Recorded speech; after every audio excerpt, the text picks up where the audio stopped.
a seguir un poquito la línea que prediqué el día 22 de junio.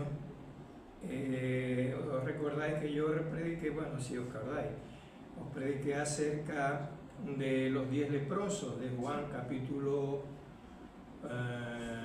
17, versículos 11 al 19. Entonces en esa predicación yo hacía énfasis acerca de la prioridad de la gloria de Dios.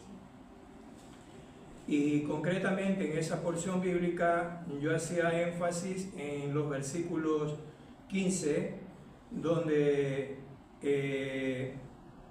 la Escritura dice que entonces uno de ellos, viendo que había sido sanado, volvió glorificando a Dios a gran voz, y se postró el rostro en tierra y dio gracias. Eso es lo que hizo el samaritano cuando regresó donde el Señor.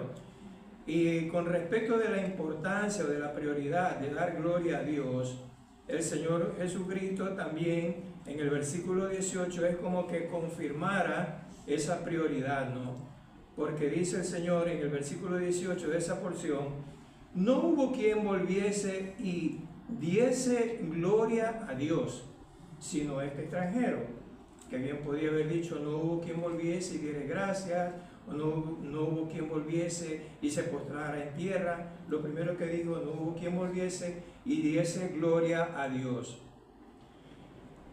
De manera que, partiendo de ahí, el día jueves que me llamó Cícero para que cubra esta tarde, yo le decía a Cícero, le comentaba que cuando yo ya había predicado ese día domingo 22, digo, llegué a la casa y yo seguí con el tema de la gloria a Dios, porque me quedó un sabor de como un poquito insatisfecho. Algo más había ahí, ¿vale? Y pues comenzamos a mirar eso, y es de eso de lo que quiero seguir hablando en esta tarde, ¿no? Y con respecto de la gloria de Dios, el tema podríamos llamarlo hoy día la gloria de Dios, segunda parte. Entonces, yo lo he dividido esta tarde en tres secciones, ¿no? Primero, la gloria de Dios y su relación con Jesucristo, aunque estaría de más o no estaría muy correcto esto de la relación de la gloria de Dios con Jesucristo, porque Jesucristo es la revelación plena de la gloria de Dios. Serían una sola cosa, ¿no? Pero para más o menos tener una idea de cómo voy a ir siguiendo. La segunda parte, dime. Juan, capítulo. Juan capítulo 17, versículo 11, pero no es ahí donde vamos a estar, entonces no te preocupes. La segunda parte le he puesto la relación entre la gloria de Dios y el hombre o la mujer. Y una tercera parte que le he puesto la relación de la gloria de Dios con la obediencia del creyente. Hermanos, para serlo sincero, mirando a este aspecto de la gloria de Dios, podría decir que ha cambiado mi vida, hermano. Porque muchas veces tan alegremente, a veces decimos gloria a Dios, ¿no? Por una cosa, por otra, gloria a Dios. Pero como decía aquel domingo 22, hermanos, decir eso tiene un peso específico súper importante. La Biblia dice que por cada palabra que salga por nuestra boca será tomada en cuenta en el día del juicio. Entonces, decir eso deberíamos tener, hombre, por lo que yo he visto respecto a la gloria de Dios, mucho cuidado. Ahora, la pregunta es: ¿por qué la prioridad de nuestras vidas debe ser siempre la gloria de Dios? No solo como una respuesta a un favor recibido o una bendición de parte de Dios, sino como una forma de vida. Ninguna pregunta es más práctica o más significativa en la vida de un creyente. El propósito supremo de la vida de cualquier hombre o mujer sobre esta tierra es glorificar a Dios. Repito, el propósito supremo de la vida de cualquier hombre o mujer sobre esta tierra es glorificar a Dios. El mayor y más perfecto ejemplo de lo que digo es la persona de Jesucristo. En Juan, en el capítulo 17, versículo 4, ahora sí ahí donde estuvimos, cuando se refiere a lo de la oración intercesora del Señor, Juan capítulo 17, versículo 4, dice el Señor, yo, a mí me llamó la atención ese yo, dice, yo te he glorificado en la tierra, he acabado la obra que me diste que hiciese. Aquí hay que notar el orden. Primero dice, yo te he glorificado en la tierra. ¿Cómo glorificó el Señor en la tierra? Obedeciendo, haciendo la obra que el Padre le había dado que haga. En Juan mismo, en el capítulo 14, versículo 13, dice el Señor, y todo lo que pidiereis al Padre en mi nombre, lo haré para que el Padre sea glorificado en el Hijo. Mira, hermano, tan valiosa es la salvación que el Señor Jesucristo nos ha dado a través de su sacrificio. Mira tú, por decir de alguna forma, ¿no?, la preocupación del Señor Jesús en este versículo por el cuidado de sus hijos. Porque dice, todo lo que pidieres al Padre en mi nombre, las necesidades nuestras, lo que estemos pasando, dice, lo haré, pero siempre con un propósito específico y definido, para que sea glorificado el Padre en el Hijo. O sea, nosotros recibimos de Dios las bendiciones, responde a nuestras oraciones por su gracia y misericordia, pero siempre con la vista puesta el mismo Hijo de Dios para que el Padre sea glorificado. Es muy importante esto de que el Padre sea glorificado. Ahora, en el mismo capítulo 17 de Juan, en el versículo 24, dice el Señor Jesucristo, Padre, aquellos que me has dado, quiero que donde yo estoy, también ellos estén conmigo. ¿Para qué? Para que vean mi gloria que me has dado, porque me has amado desde antes de la fundación del mundo. Esta expresión del Señor Jesucristo me es tan cercana, no sé si a ti, hermano o hermana, puede parecer tan cercana a ti, ¿no? Tan familiar, tan personal del Señor a nosotros. Porque dice, Padre, aquellos que me has dado, quiero que donde yo estoy, también ellos estén conmigo. Hermano, eso denota una afinidad, un amor por nosotros del Señor, ¿no? Creo que tenemos que pararnos a meditar un poquito a veces en eso. Tan cercano eso, hermano. Para que vean mi gloria que me has dado. Bendito sea el Señor. Por eso la oración de Pablo en Efesios capítulo 4, versículo 13, dice, hasta que todos lleguemos a la unidad de la fe y del conocimiento del Hijo de Dios, a un varón perfecto a la medida de la estatura de la plenitud de Cristo. Ahí donde está puesta aquel propósito, aquella finalidad de llegar a la estatura de la plenitud de Cristo, es la motivación, debería ser el impulso que nos empuje a nosotros a poder ser dignos, entre comillas, de que nosotros podamos estar con el Señor en el cielo para poder nosotros contemplar la gloria que el Padre le dio al Señor.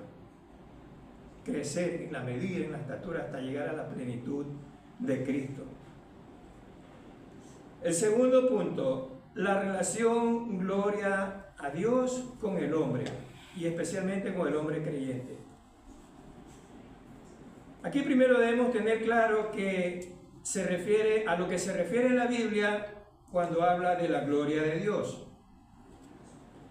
Hay muchos conceptos de muchos autores, no he visto muchos tampoco, he visto 2 o 3, pero en definitiva el concepto el significado de la gloria de Dios llegan al mismo punto. Son con distintas palabras, distintos términos, a lo mejor, pero la finalidad es la misma.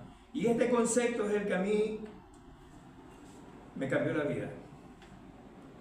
La gloria de Dios en la Biblia se refiere a la revelación o manifestación de su grandeza, su poder, su majestad y su carácter santo y perfecto.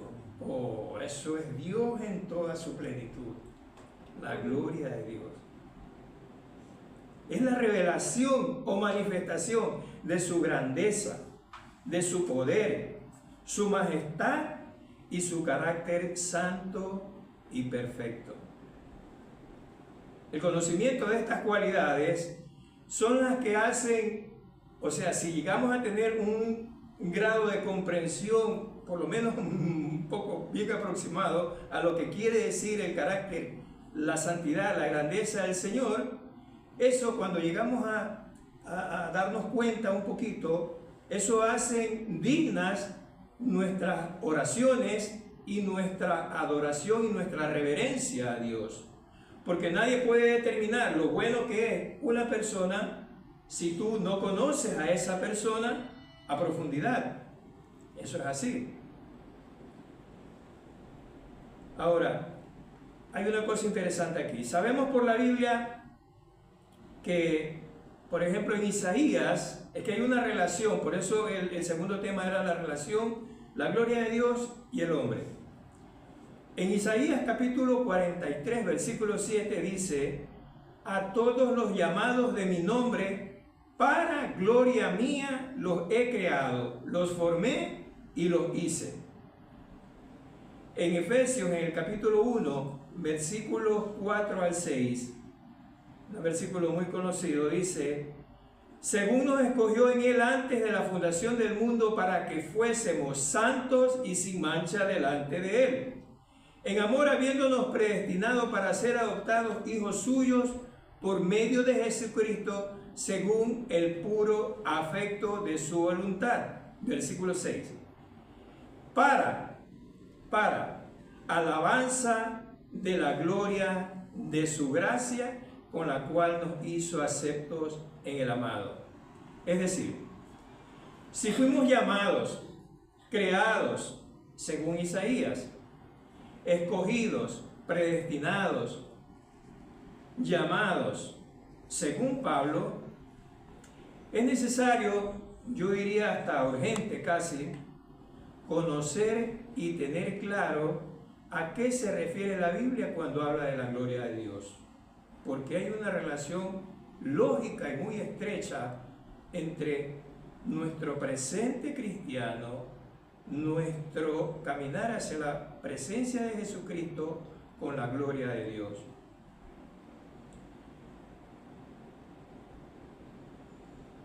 Conocer y tener claro a qué se refiere la Biblia cuando habla de la gloria de Dios, para que el propósito de Dios para nuestras vidas se cumpla y por nuestro desconocimiento no seamos nosotros mismos obstáculos para ese progreso. Por eso nuestra mirada siempre debe estar puesta en la persona de Jesucristo. Porque, hermanos, la gloria de Dios se revela en su creación, como dice la Escritura, en sus obras, pero muy especialmente y de manera suprema en la persona de Jesucristo. Y esto lo vemos a través de toda la Escritura, desde Génesis a Apocalipsis. Nosotros vemos la personificación de la gloria de Dios en la persona de Jesucristo. Ahora, para que la manifestación de nuestras vidas, de haber sido, o sea, para usar otra palabra, para demostrar o para probarnos a nosotros mismos de haber sido llamados, escogidos, adoptados como hijos de Dios para su gloria, como dice el apóstol Pablo, necesariamente tenemos que pasar por el reconocimiento del carácter santo de Dios como uno de los atributos de su gloria. ¿Por qué? Porque el pecado, la no búsqueda de la santificación de nuestras vidas, nos aleja de la gloria de Dios. Pero la obra de Cristo en la cruz, una entrega de nuestras vidas a aquel que ha pagado por nuestra salvación, hoy nos acerca a experimentar esa gloria que nos fue arrebatada por Satanás en el Edén. Romanos capítulo 3 versículo 23, también muy conocido, dice: por cuanto todos pecaron, están destituidos de la gloria de Dios. Este versículo es como una sentencia. Aquí no hay términos medios. Por cuanto todos pecaron, pecado, destituidos de la gloria de Dios. No dice por cuanto todos pecaron, ahora esto, lo otro, por aquí o por allá. No, no. Por cuanto todos pecaron, destituidos de la gloria de Dios. Fijaos que la primera consecuencia del pecado fue que el hombre quedó destituido, separado de la gloria de Dios. Por eso es que decíamos antes, que la obra de Cristo en la cruz, pero seguido de una entrega de nuestras vidas, aquel que pagó por nuestra salvación, nos acerca a experimentar esa gloria que nos fue robada de parte de Satanás. Hay una experiencia que podemos decir que hemos compartido los creyentes, creo que todos y cada uno de nosotros, ¿no? En diferentes grados, unos más, otros menos. Yo creo que fui de los menos, una experiencia que compartimos. ¿Por qué digo esto? Porque cuando yo, hace ya, por el año 75, un día yo hice una oración y recibí a Cristo como mi Señor y Salvador, yo seguí haciendo mi vida normal. Exactamente mi misma vida. A lo mejor ni sabía por qué había hecho eso, pero ese día ya marcó mi vida en el calendario de Dios. Cuando reconocemos nuestros pecados, en esa experiencia que todos hemos a lo mejor pasado, nos arrepentimos, nos rendimos a Jesús, nuestras almas reciben un hermoso destello de la incomparable gloria de Dios. Por eso digo que a lo mejor para unos es más y para otros es menos. Porque yo he escuchado testimonios de que cuando venido a Cristo ha habido sobre ellos una especie de unción especial que ha caído y que han llorado y que se han derramado delante del Señor y que han experimentado la presencia de Dios en ese. A mí no me pasó eso, sinceramente os digo, a mí no me pasó eso. Pero como digo, ese simple hecho, esa acción que yo de corazón creo que lo hice sinceramente porque no tenía nadie a mi alrededor, estaba solo en mi casa y era hasta por una transmisión por televisión porque no era ni siquiera en una iglesia. Entonces, eso ya marcó mi vida en particular y creo que a muchos les puede haber pasado esto. Y para muchos, a lo mejor experimentaron eso que digo, ¿no? Ese destello primicio o inicial de la gloria de Dios, cosa incomparable que sinceramente a mí me hubiera gustado experimentar, pero que sí la pude experimentar luego cuando hice mi confesión ya en una iglesia. En el Evangelio de Juan, en el capítulo 1, versículo 14, habla algo acerca con relación a los discípulos, ¿no? Dice: y aquel verbo fue hecho carne. El evangelista Juan habla y dice: aquel verbo fue hecho carne y habitó entre nosotros y vimos su gloria, gloria como del unigénito del Padre, lleno de gracia y verdad. Vimos su gloria. Qué experiencia para estos hombres de Dios, ¿no? Haber tenido personalmente al Señor Jesucristo y haber experimentado su presencia y ver su gloria, dice, porque hemos visto su gloria como la del unigénito del Padre, lleno de gracia y verdad. El tercer punto que he marcado es la obediencia con relación a la gloria de Dios, o la gloria de Dios manifestada a través de la obediencia de los creyentes.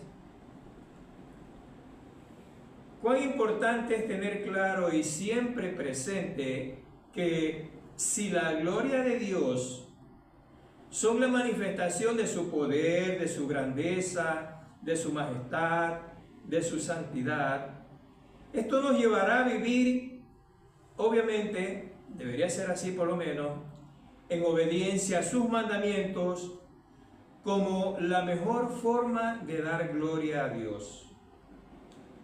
No hay otra manera, independientemente de que demos gloria a Dios por los favores recibidos.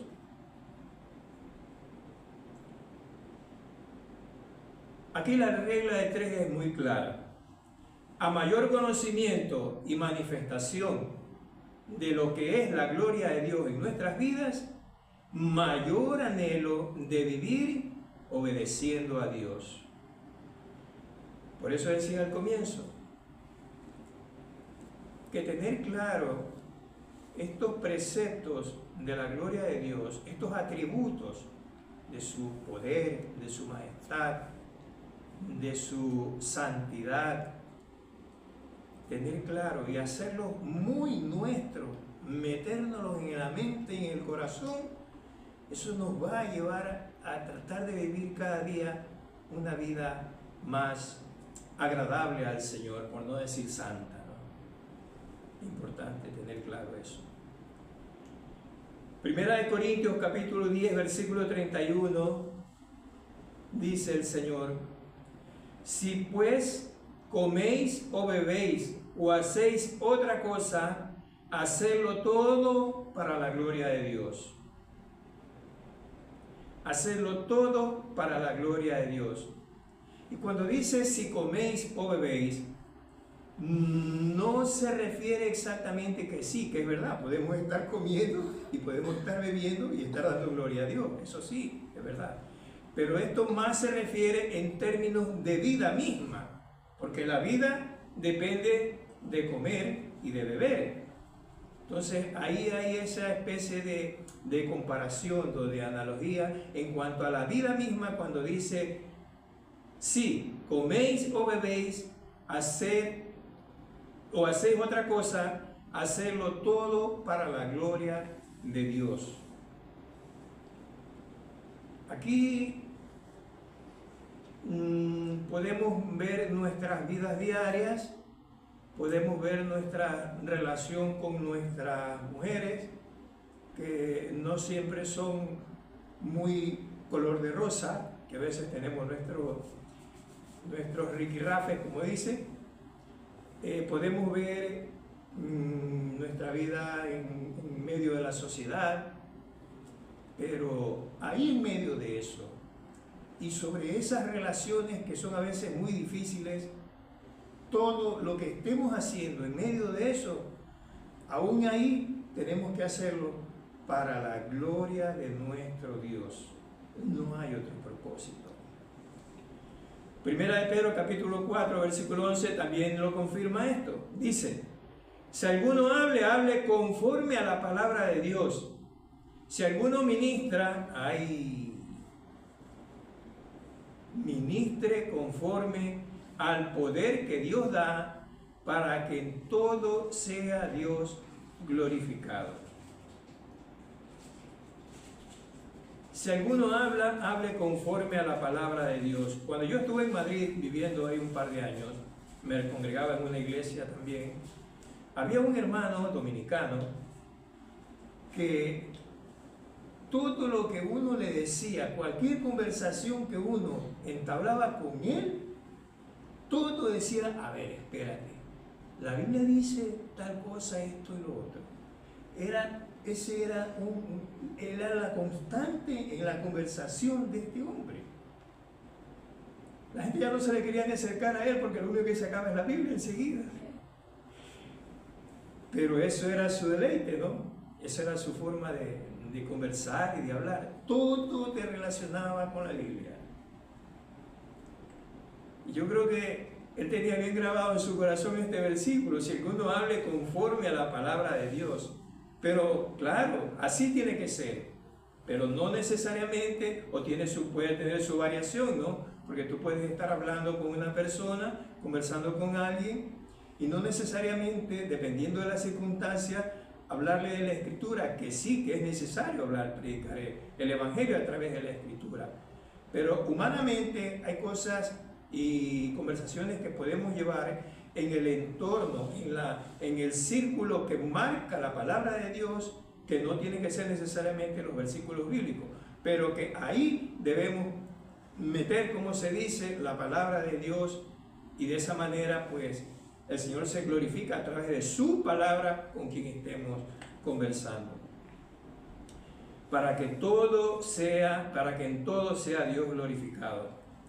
El Catecismo Menor de Westminster dice que el propósito principal del hombre y de la mujer es glorificar a Dios con su obediencia y regocijarse en Él para siempre. Pero claro, para glorificar a Dios, el hombre debe conocer el alcance de esta gloria, con los atributos que encierran esta gloria: su poder, su majestad, su santidad.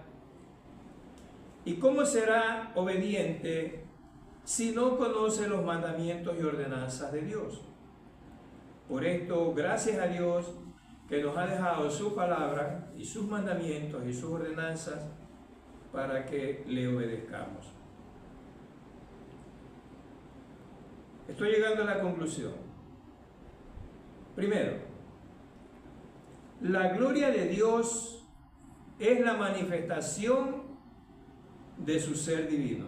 O sea, toda la divinidad y todo lo que Dios está y todo lo que es Dios está encerrado dentro de su gloria. Si hemos dicho que la gloria de Dios se revela en nosotros de manera suprema en la persona de Jesucristo, y si tú y yo hemos reconocido, esto me encantó, si tú y yo lo hemos reconocido al Señor como nuestro único y suficiente Salvador, quiere decir, hermanos, que somos depositarios de la misma gloria de Dios. Ay, Señor bendito.